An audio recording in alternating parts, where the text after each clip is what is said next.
Graça e paz. Boa noite, graça e paz. Quero considerar com os ouvintes que por um tempo eu fiquei sem gravar vídeos. E ontem, a partir de ontem, o Espírito Santo começou a me incomodar. Eu cheguei à igreja e resolvi abrir a palavra de Deus. E ali a palavra falou sobre os talentos. Que o amo viajou para uma terra distante e deu uns talentos para os seus servos. Ele deu uma quantidade, a outro ele deu uma outra quantidade e a outra quantidade. Eu fiquei vendo os talentos que ele deu para um dos servos. Ele deu 3 talentos, ou mina ali. Pesquisando eu vi que o talento ali significava um salário mínimo. E aquele que recebeu 3, ele escondeu. Outros enterrou e outro, foi deixando os talentos ali parados. E quando aquele senhor chegou, aquele que escondeu, guardou e não usou, ele ficou dizendo que teve medo do seu servo de não usar bem e o servo ser bravo e assim brigar com ele. Na verdade, o Senhor está me chamando a atenção de que todos nós temos talentos para usar na obra do Senhor. Desde o dia que aprendemos a bendita palavra do Senhor, nós vamos adquirindo talentos. Nós vamos adquirindo um pouco aqui, um pouco ali. E Deus foi me dando, eu fui recebendo alguma coisa. Só que muitas vezes me sinto pequena, indigna da palavra de Deus e deixo de usar. Mas aí volta a dizer que a própria Bíblia diz em Apocalipse que Deus não tem prazer nos covardes. Não tem prazer nos que retrocedem. Então resolvi obedecer. Hoje eu não saí no portão da minha casa desde a manhã até as 17h30. Fui tentar depositar um dinheiro na lotérica. Fechou-se 10 minutos antes do horário. E eu não entendi o porquê que eu estava ali. E voltei. Na volta, uma irmã falou comigo: Edneuza, você está enterrando os talentos. E o Espírito Santo é assim, quando ele guia, ele mostra e ele confirma aquilo que ele falou. Então eu resolvi dizer, irmãos, que Jesus, ele é maravilhoso. E ele disse que ele iria para o Pai e enviaria um Consolador para não ficarmos órfãos. E o Consolador é o Espírito Santo, que nos faz lembrar de toda a verdade, que nos ensina e que nos guia. Então nós somos servos, discípulos do Espírito Santo, ou seja, guiados por ele. Então nessa noite eu quero dizer para todos que na vida há muitas dificuldades. Jesus contou diversas parábolas. Ele contou a parábola do semeador que saiu a semear e que ali jogou a semente e umas caiu em solo muito quente no deserto e a semente queimou ali pelo sol escaldante. Outros caíram entre espinhos e foram sufocados pelo espinho, brotou, mas morreu. Outros caiu em terras duras e não germinou. Quando Jesus ele falava suas parábolas, era para comparar aos dias atuais daquela época.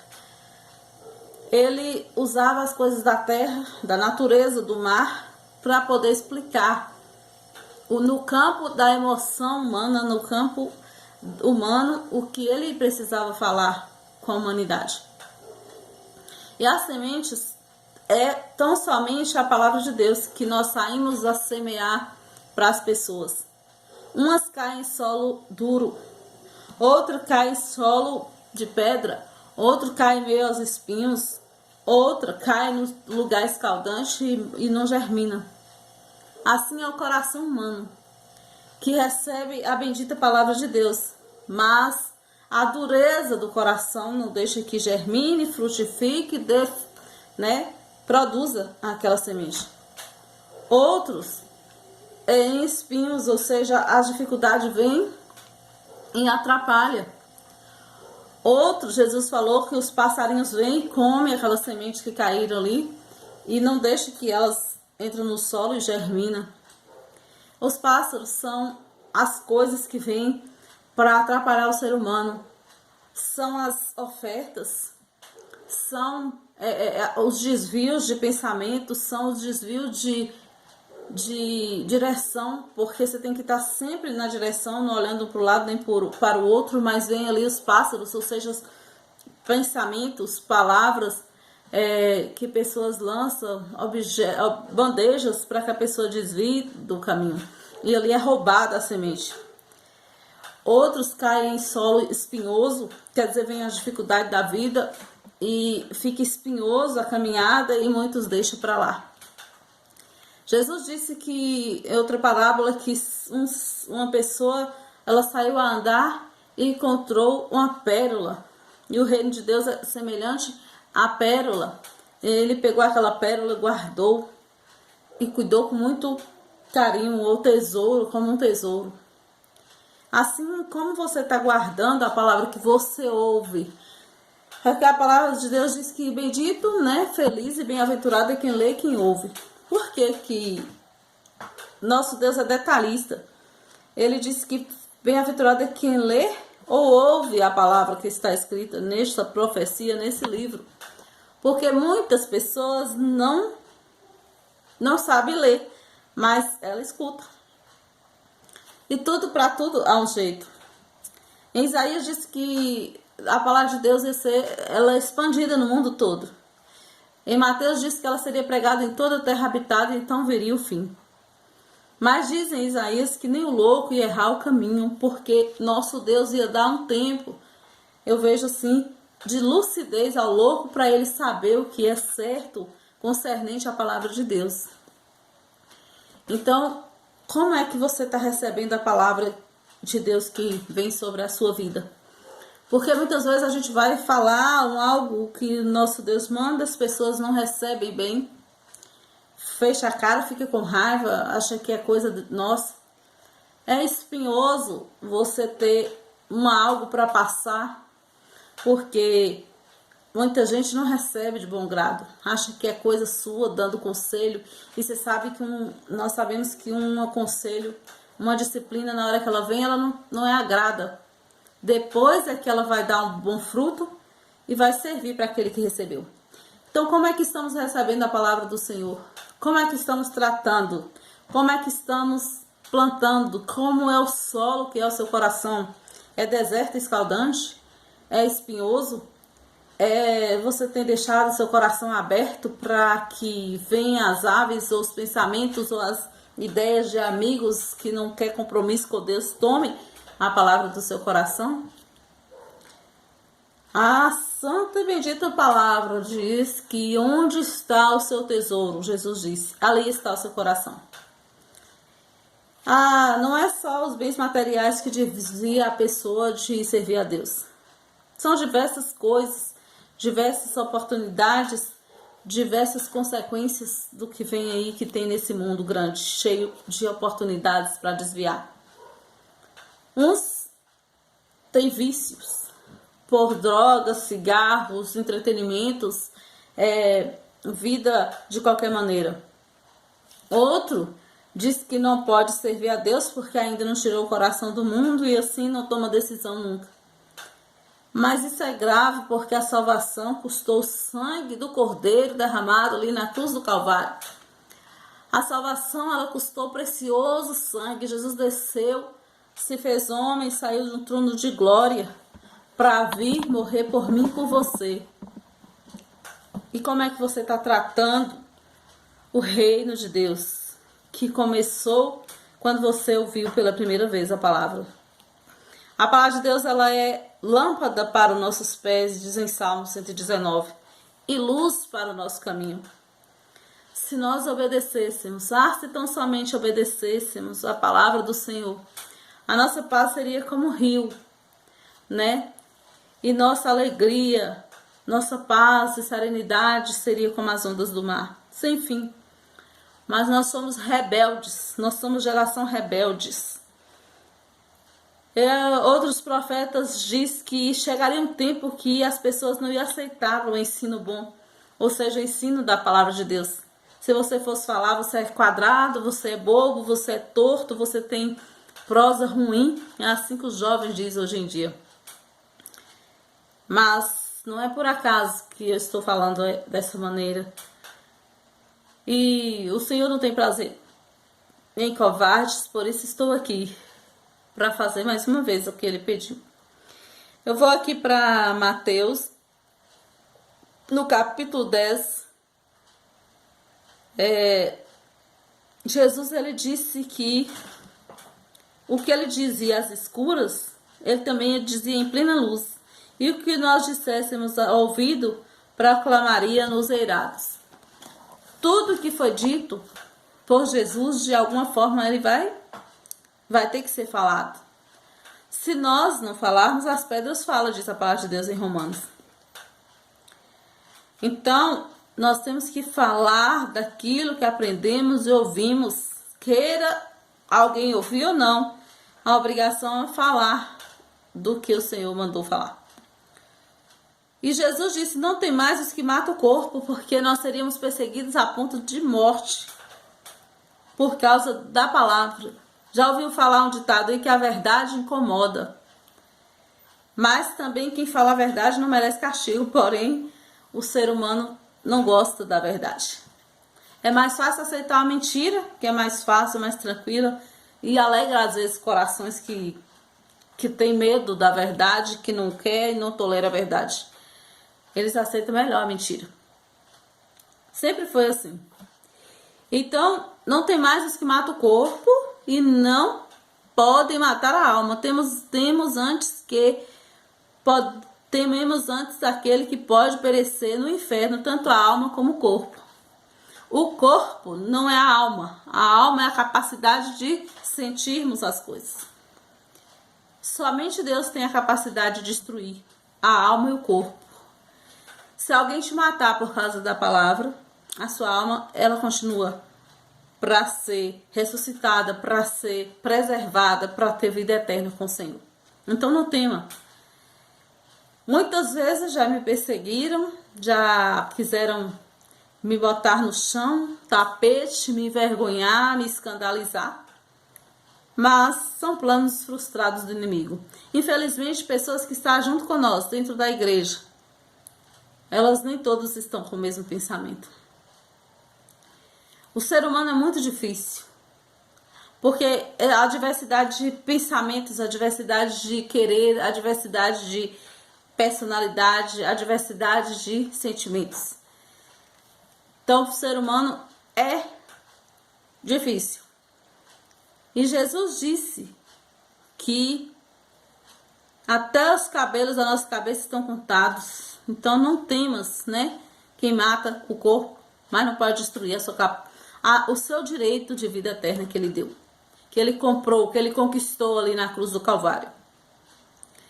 Portanto, aquele que me confessar diante dos homens, também eu confessarei diante do meu Pai que está no céu. Não devemos negar Jesus. É o nosso bem maior, é o nosso bem mais precioso. Porque se ele não tivesse descido e se feito carne ali, morrido na cruz do Calvário, nós estávamos condenados à destruição para sempre. Mas Jesus disse que me negar diante dos homens, também eu negarei diante do meu Pai que está nos céus. Então cuidado com o que fazes na presença de pessoas. Pessoas são todas iguais perante Deus. Não importa a sua aquisição pessoal, seus bens materiais, não importa o que eles têm, não importa o seu nível de escolaridade, não importa que é mestre, doutorado, e ai daquele que é mestre, que a Bíblia diz que vai prestar mais conta ainda. Todos são iguais perante Deus. Então não temeis, não temas em falar do amor de Jesus, do que ele é, do que ele mandou você falar. Eu já causei muita chateação em pessoas porque eu falo aquilo que o Senhor manda. Mas é porque tem que ser dessa maneira. Uma vez que você resolveu seguir, você tem que ir até o fim. Porque ele não tem prazer naqueles que retrocedem. Não tem prazer naquele que olha para o lado, para trás.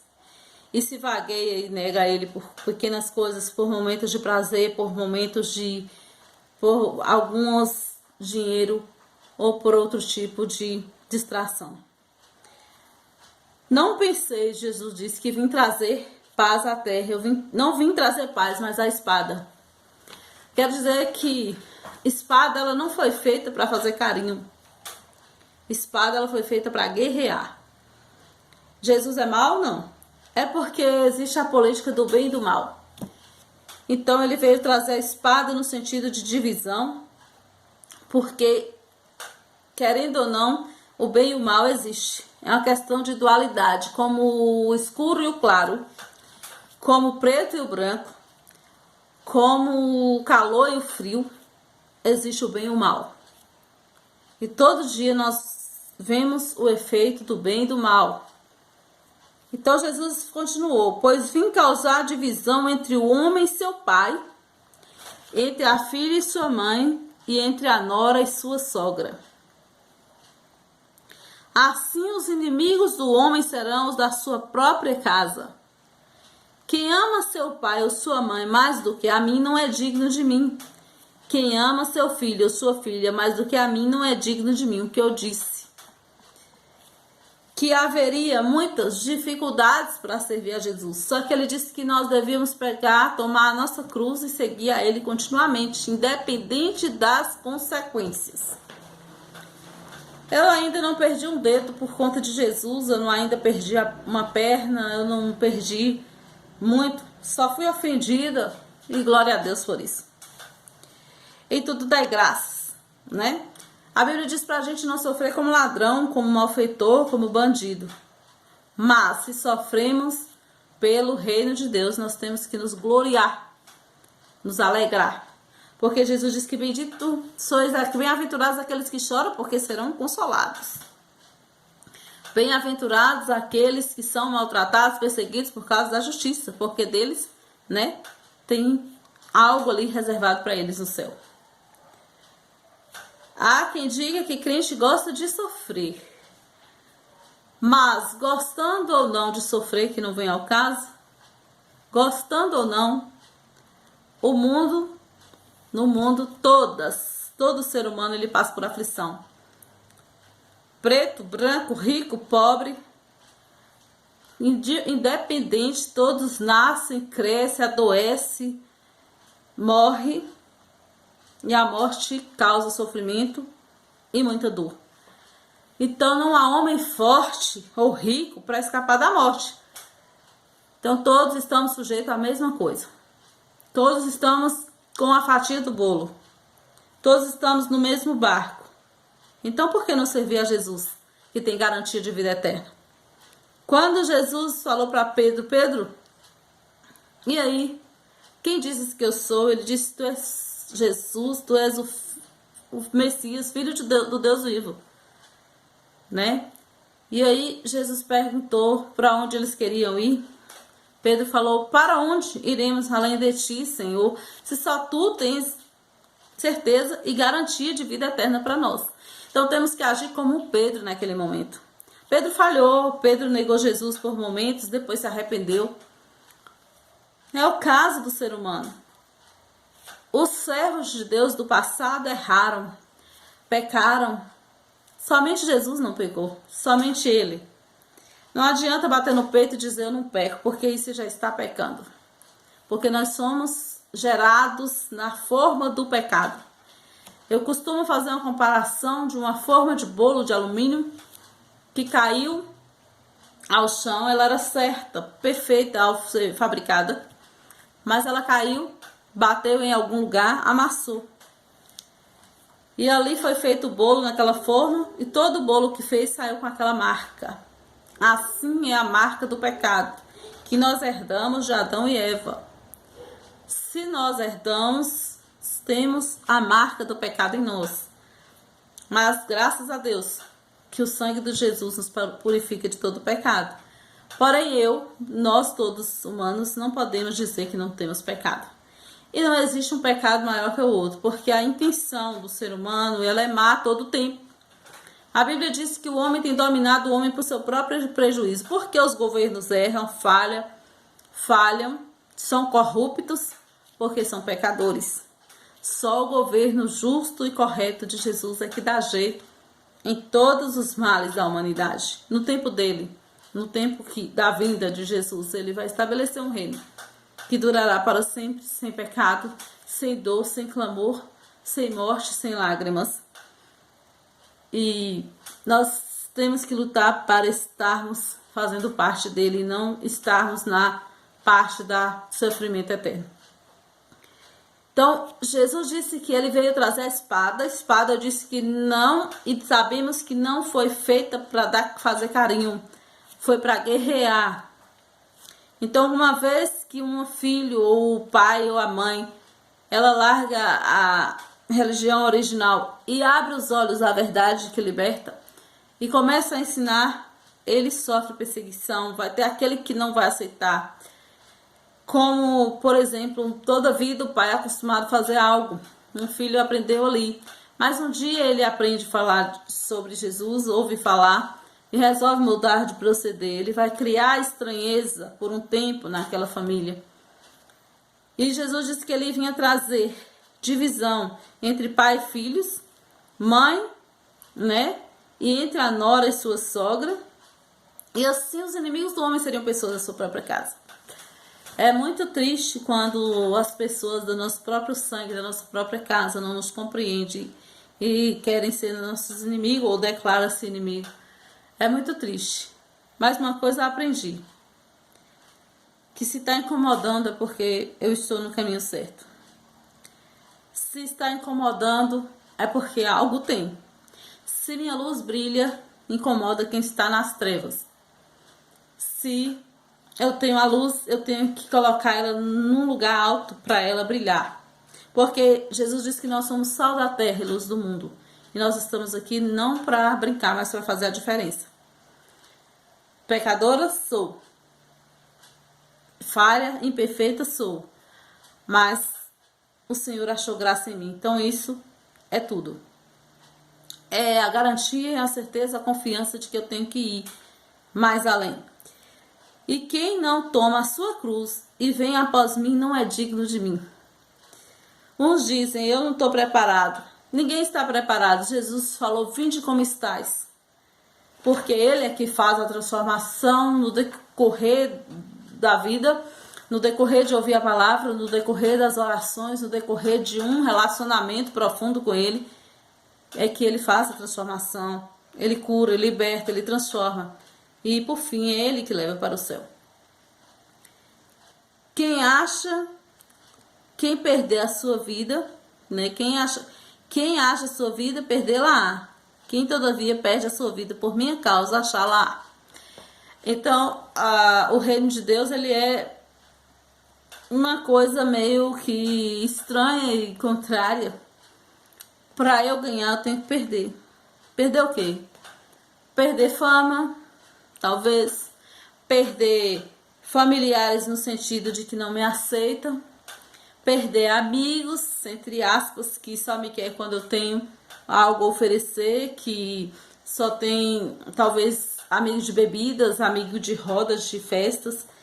Ele não vai mais querer se associar, ele gosta da farra. E uma vez que eu me afastei, ele vai se afastar e vai se tornar, talvez, inimigo. Por quê? Porque uma vez que nós declaramos que queremos mudança, essa mudança causa uma reação. Toda ação causa uma reação. O importante de tudo isso é que nós temos que continuar olhando para frente, não para os lados, para a direita, para a esquerda, para os gritos. Quando aquele cego ali, né, estava vendo Jesus passar naquela multidão, ele gritou porque ele ouvia falar que Jesus curava. Jesus, filho de Davi, tenha misericórdia de mim. As pessoas mandavam ele calar a boca. Toda vez que você quer fazer algo que vai dar certo, há um ruído, há uma confusão, melhor você se calar, fazer, só você e Deus. Mas naquele caso, o cego vivia ali à beira da estrada e ouviu falar que Jesus estava passando, ele gritou, até que Jesus atendeu a ele. Então é isso, nós temos que buscar todos os dias, servir, independente de que dói, de que está doente, de que está rastejando, de que está difícil. E de que muitas vozes venham dizer que não. É um convite urgente, porque diante de tudo que está acontecendo no mundo, tantas pestes, tantas pragas, tanto desassossego, pai contra filho, filho contra pai, nação contra nação, reino contra reino, pessoas querendo destruir a vida dos outros, ser humano querendo destruir ser humano. E diante de tudo isso, é hora urgente de buscar o Senhor. Isaías ali, 56 diz: buscar o Senhor enquanto se pode achar, invocai-o enquanto está perto. O que quer dizer isso? Se é o tempo de buscar o Senhor enquanto se pode achar ou enquanto está perto, é porque chegará o dia em que esse Espírito de Deus ele se afastará e não vai ter mais essa oportunidade de ouvir uma palavra doce, suave e que traz esperança para nós, como está sendo dito agora por mim e por várias pessoas. Então é hora urgente de buscar a santa face de Jesus, a presença de Deus, o querer de Deus, obedecer a Ele com espírito e verdade. Jesus disse para a samaritana, quando ela perguntou: onde devemos te adorar, aqui ou em Jerusalém? Uns adoram nesse monte, outros adoram em Jerusalém. Jesus disse: virá a hora e agora é em que os verdadeiros adoradores adorarão ao Pai em espírito e verdade. Convém sim que eu, você e queremos adorar a Deus, venhamos adorá-lo em espírito e em verdade. O que é isso? Em força e com verdade. Só assim funciona. Ele vai ver seu coração, meu coração, pesar na balança justa que ele tem e ver que estamos adorando em espírito e verdade. E dessa forma, coisas maravilhosas acontecerão. Buscar o reino em primeiro lugar é a sua justiça. É você esquecer das dificuldades, é você esquecer do seu eu e dizer: eu primeiro faço tua vontade, Senhor.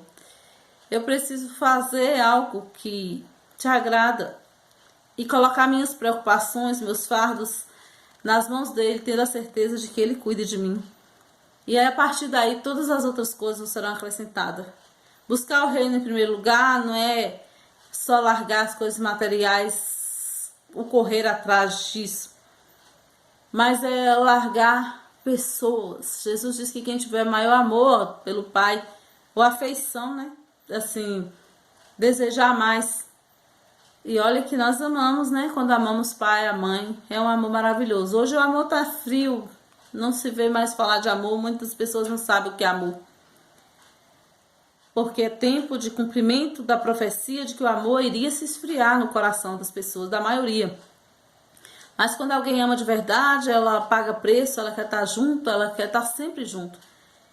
Então Jesus disse que quem tiver maior afeição pelo pai ou pela mãe do que por ele, não é digno dele. Ou seja, por quê? Porque é necessário que nós demos valor à salvação que custou o sangue dele ali na cruz do Calvário. Somente ele se entregou ali e morreu por nós. Será que meu pai ou minha mãe vai querer dar sua vida, seu sangue por mim? Não é comum isso. Pode, às vezes acontece. Na hora da aflição, pai ou mamãe querer doar-se por um filho.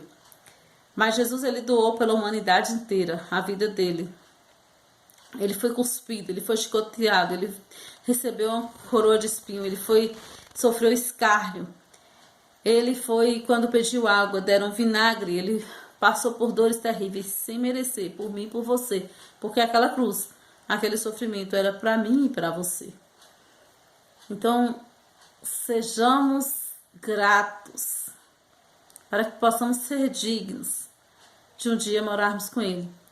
Eu tive uma visão uma vez da ceia no céu preparada, uma mesa infinita, não via fim, com aqueles cálices e aquela ceia. Jesus disse que nós vamos ceiar com ele um dia.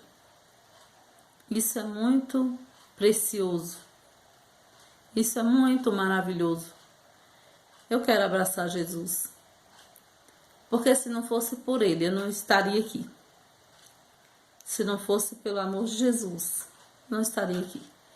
Nós não somos bons, nós não entendemos o sofrimento. Muitas pessoas fazem besteira, porque tá sofrendo e não entende porque o pai não gosta, porque a mãe não gosta, porque os irmãos não gostam, porque o filho não dá bem, porque não dá bem com A ou B. Então, se não fosse o amor de Jesus por ele ter me amado primeiro e eu ter compreendido esse amor que eu não mereço, que é grandioso, eu não estaria mais aqui para poder falar que ele é bom, que ele é Pai da eternidade, príncipe da paz, conselheiro maravilhoso, Deus forte, que nos sustenta. Costumo sempre repetir: eu não respiro porque eu sou boa. Eu não acordo e levanto de manhã porque eu sou boa, porque de mim mesma eu não tenho isso. Eu respiro porque ele me deu o dom de respirar a cada manhã até hoje. Eu me movimento porque ele permite. Eu faço porque ele permite. Eu estou viva até hoje por umas 4 décadas porque ele quis. Porque ele sustenta a minha vida, o fôlego de vida. Então isso é maravilhoso demais. Em Salmo 139, diz que nós fomos feitos de maneira maravilhosa. Que quando éramos um embrião, nosso Deus já nos via. Quando nós ainda não tínhamos forma de ser humano, ele já nos via e tecia nossos ossos, nossos músculos dentro da nossa mãe. Esse Deus é maravilhoso, esse Deus é grande, é tremendo. O ser humano só copia o que ele fez. O verdadeiro ultrassom da sua vida estava nas mãos dele. Quando o homem achou que fez uma grande coisa descobrindo o aparelho de ultrassom, o nosso Deus já tinha falado